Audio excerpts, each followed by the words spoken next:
నమస్తే.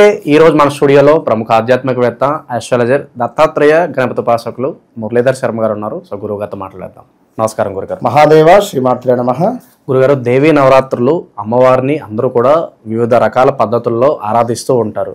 సో విశేషంగా పలానా రాశి వాళ్ళు పలానా పద్ధతులు పాటించి అమ్మవారిని సేవిస్తే విశేష ఫలితాలు ఉంటాయని చెప్పొచ్చా? ఏ రాశి వాళ్ళు ఏ విధంగా అమ్మవారిని ప్రార్థిస్తే విశేషంగా అన్ని రకాల శుభ ఫలితాలు పొందొచ్చు అంటారు గురుగారు? మీరు అడిగినటువంటి ప్రశ్నలో అద్భుతమైనటువంటి మంచి రెమెడీ వీరికి చెప్పే ప్రయత్నం చేద్దాం. దీంతో పాటుగా మనకు దేవీ శరన్నవరాత్రి ఉత్సవాలు సర్వమంగళ మాంగళ్యే శివే సర్వార్థ సాధకే శరణ్యే త్రయంబకే దేవి నారాయణి నమోస్తుతే. మరి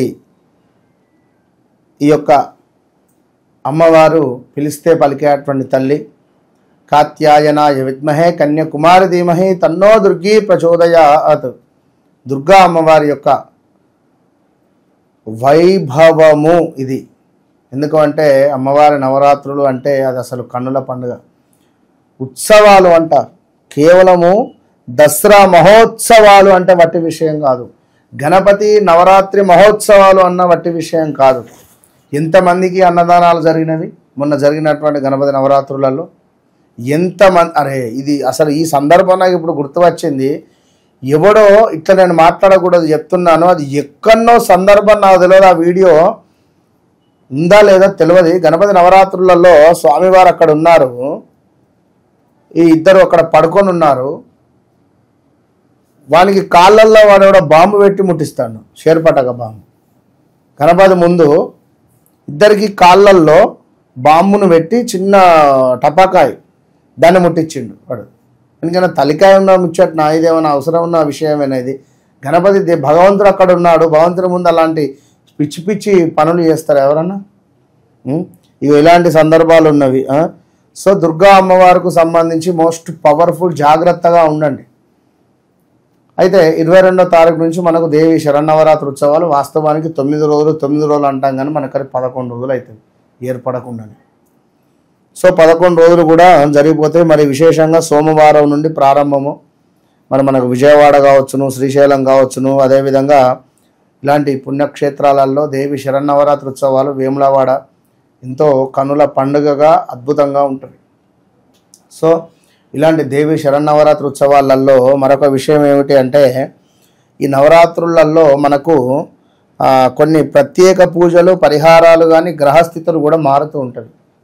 ఈ సందర్భాలలో మనకు వ్యక్తిగత జాతకంలో ఈ యొక్క గ్రహాల స్థానాలు మారుతవి గోచార రీత్యా. మారినప్పుడు రాశిని బట్టి కూడా కొన్ని మారుతూ ఉంటుంది. ఈ సందర్భాలలో మీ రాశి ఏమిటి అనేటువంటిది తెలియదు కదా. సో మీ రాశి ప్రకారంగా ఎలాంటి పరిహారాలు పాటించుకోవడం ద్వారా మనం ఈ నవరాత్రులలో చేసుకున్నటువంటి పూజలు కానీ చేసేటువంటి మనం చెప్పేటువంటి పరిహారాలు చేయడం ద్వారా సంవత్సరం పాటుగా విశేషమైన ఫలితాలు ఉంటుంది. మళ్ళీ దసరా వరకు ఇక మేషరాశి, వృషభ రాశి వారు దసరా నవరాత్రుల సమయంలో మేషరాశి వారు దుర్గాదేవి అమ్మవారిని ఎర్రటి వస్త్రాలతో అలంకరించి పూజించడం వల్ల శుభ ఫలితాలు ఉంటాయి. అలాగే హనుమాన్ చాలీసా పఠించడం వల్ల కూడా ఎంతో మంచిది అని చెప్పడం జరుగుతున్నది. వృషభ రాశి వారు దుర్గా అమ్మవారిని తెలుపు రంగు పుష్పాలతో పూజించి అలంకరించి చక్కగా కూడా అమ్మవారికి తెలుపు రంగులో ఉండేటువంటి అంటే అన్న పాయసాన్ని నివేదన చేయడం ద్వారా చాలా అద్భుతమైనటువంటి ఫలితాలు ఉంటాయి. అదేవిధంగా లక్ష్మీ సహస్రనామాలు పఠించడం వల్ల ఆర్థిక సమస్యల నుండి ఇబ్బందులు తొలగిపోతాయి మేషరాశి వారికి, వృషభ రాశి వారికి. అదేవిధంగా నెక్స్ట్ మిథున రాశి, కర్కాటక రాశి.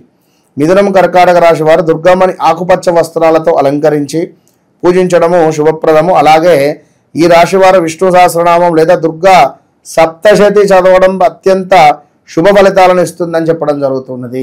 ఇక కర్కాటక రాశి వారు దుర్గాదేవిని పాలతో అభిషేకించి ప్రతిరోజు పూజించడం వల్ల మంచి జరుగుతుంది. అలాగే ఈ రాశి వారు దసరా నవరాత్రులలో భాగంగా శివపంచాక్షరి మంత్రాన్ని, ఓం నమః శివాయ అనేటువంటి మంత్రాన్ని ప్రతిరోజు 1008 సార్లు జపించడం వల్ల ఆందోళన, వీరికి ఉండేటువంటి ఆందోళన తగ్గి మానసిక ప్రశాంతత కలుగుతుంది. ధనపరమైనటువంటిది కానీ, ఆరోగ్యపరమైనటువంటిది కానీ, ఇంట్లో ఉండేటువంటి మానసిక ఇబ్బందులు తొలగుతాయి. సింహరాశి, కన్యారాశి వారు దసరా నవరాత్రులలో భాగంగా దుర్గాదేవి అమ్మవారిని సింహరాశి వారు ఎరుపు రంగు పుష్పాలతో అలంకరింపజేయాలి. అమ్మవారిని ఎరుపు రంగు పుష్పాలతో అలంకరించి పూజించాలి. కుంకుమ కలిపినటువంటి నీటితో అభిషేకం చేయడం ద్వారా శత్రుబాధలు తొలగిపోతాయి. అదేవిధంగా ఆదిత్య హృదయం చదవడం ఎంతో విశేషము. ఆత్మవిశ్వాసం రెట్టింపు అవుతుంది. కన్యారాశి వారు అమ్మవారికి ఆకుపచ్చ వస్త్రాలతో అలంకరించి పూజించడం వల్ల మంచి ఫలితాలు ఉంటాయి. అదేవిధంగా శాకాంబరి రూపకంగా అమ్మవారిని వీరు అలంకరణ చేసి ఆకుకూరలతో వీటితో అన్నప్రసాదము కానీ అన్నదానము కానీ చేస్తే అద్భుతమైనటువంటి ఫలితం ఉంటుంది. దుర్గా సప్తశతి చదవడం వల్ల చేసే పనులలో అన్నిట్లో కూడా విజయం పొందుతారు అని చెప్పడం జరుగుతున్నది. జీవితంలో ఆటంకాలు తొలగిపోతాయి. ఇక తులారాశి వృశ్చిక రాశి వారు, ఈ రాశివారు దుర్గమ్మను తెలుపు రంగు లేదా గులాబీ రంగు వస్త్రాలతో అలంకరించి పూజించడం వల్ల విశేషమైనటువంటి ఫలితాలు ఉంటాయి. అలాగే లలితా సహస్రనామం పఠించడం ద్వారా చాలా మంచి ఫలితాలు ఉన్నాయి. ఒక వృశ్చిక రాశి వారు దుర్గమ్మను ఎరుపు రంగు పుష్పాలతో పూజించుకోవాలట. అదేవిధంగా ఆంజనేయ స్వామికి ఆరాధించడము, దీంతో పాటుగా ఆంజనేయ స్వామి ఆలయానికి వెళ్ళి హనుమాన్ చాలీసా పఠించడం ద్వారా అద్భుతమైనటువంటి ఫలితాలు కనబడుతున్నాయి వృశ్చిక రాశి వారికి. ధనస్సు రాశి మకర రాశి వారు, ధనస్సు రాశి వారు అమ్మవారిని పసుపు లేదా బంగారు రంగు వస్త్రాలతో అలంకరించుకోవాలి. పసుపుతో అభిషేకం చేయాలి. విశేషమైనటువంటి గురుబలం పెరుగుతుంది, ధనాకర్షణ లభిస్తుంది. అలాగే విష్ణు సహస్రనామాన్ని పఠించడం ద్వారా చాలా అద్భుతమైనటువంటి ఫలితాలను పొందవచ్చును ఈ యొక్క ధనస్సు రాశి వారు. ఎల్లో రంగులో ఉండేటువంటి చామంతి పుష్పాలను సమర్పించాలి. మకర రాశి వారు దుర్గాదేవిని బ్లూ రంగు అంటే నీలి రంగు వస్త్రాలతో అలంకరింపజేసుకోవాలి. మనకు ద్రాక్షలు, బ్లాక్ ద్రాక్షలను ఆ గ్రేప్స్ను గ్రేప్ జ్యూస్తో అభిషేకం చేయడం ద్వారా అద్భుతమైనటువంటి నరఘోష నుండి, శని బాధ నుండి ఇబ్బందులు తొలగి విశేషమైనటువంటి ఫలితాలు తెచ్చుకోవచ్చును. శని చాలీస లేదా శని స్తోత్రాన్ని పఠించడం వల్ల శుభ ఫలితాలు కలుగుతాయి. లక్ష్మీ నరసింహస్వామి యొక్క కరావలంబ స్తోత్రం కూడా విశేషమైనటువంటి ఫలితాలను తెచ్చిపెడతాయి మకర రాశి వారికి. అదేవిధంగా కుంభరాశి మీనరాశి వారు, ఈ కుంభరాశి వాళ్ళు దుర్గాదేవిని నీలం రంగు లేదా ఉదా రంగు వస్త్రాలతో అలంకరించి పూజించడం వల్ల శుభప్రదంగా చెప్పడం జరుగుతుంది. అలాగే ఈ రాశి వారు శని దేవాలయానికి వెళ్ళి నల్ల నువ్వులను దానం చేయడం ద్వారా చాలా చాలా మంచిది. ఇక మీనరాశి వారు దుర్గమ్మను పసుపు లేదా గులాబీ రంగులో వస్త్రాలతో కానీ మనకు యొక్క సెంట్ గులాబీ పుష్పాలను కాస్త నీటిలో నానబెట్టి వాటితో అభిషేకం చేసిన, రోజ్ వాటర్తో అభిషేకం చేసిన ఓహో అద్భుతమైనటువంటి ఫలితాలు. అదేవిధంగా గురువారం రోజు శ్రీ మహావిష్ణువును దత్తాత్రేయ స్వామిని దర్శించడము, ఆరాధించడం చాలా మంచి విషయము అనేటువంటిది చెప్పడం జరుగుతున్నది. కనుక ఎంతో అద్భుతమైనటువంటి సమాచారము మనకు ఈ యొక్క తాంత్రికంగా మనకు ఈ యొక్క తాంత్రిక నిధిలో ఉండడం జరిగింది. కనుక తప్పకుండా ఈ యొక్క ఎవరైతే మనకు ఈ విధమైనటువంటి ఎవరి రాశుల వారు ఏ విధంగా అమ్మవారిని పూజించాలి, ఏ రంగు వస్త్రాలను అమ్మవారికి సమర్పించాలి, ఏ రంగు వస్త్రాన్ని పరిచి అమ్మవారిని అక్కడ పెట్టాలి, ఇంట్లో చేసుకునేటువంటి వారు ఒక కలశ స్థాపన చేయండి.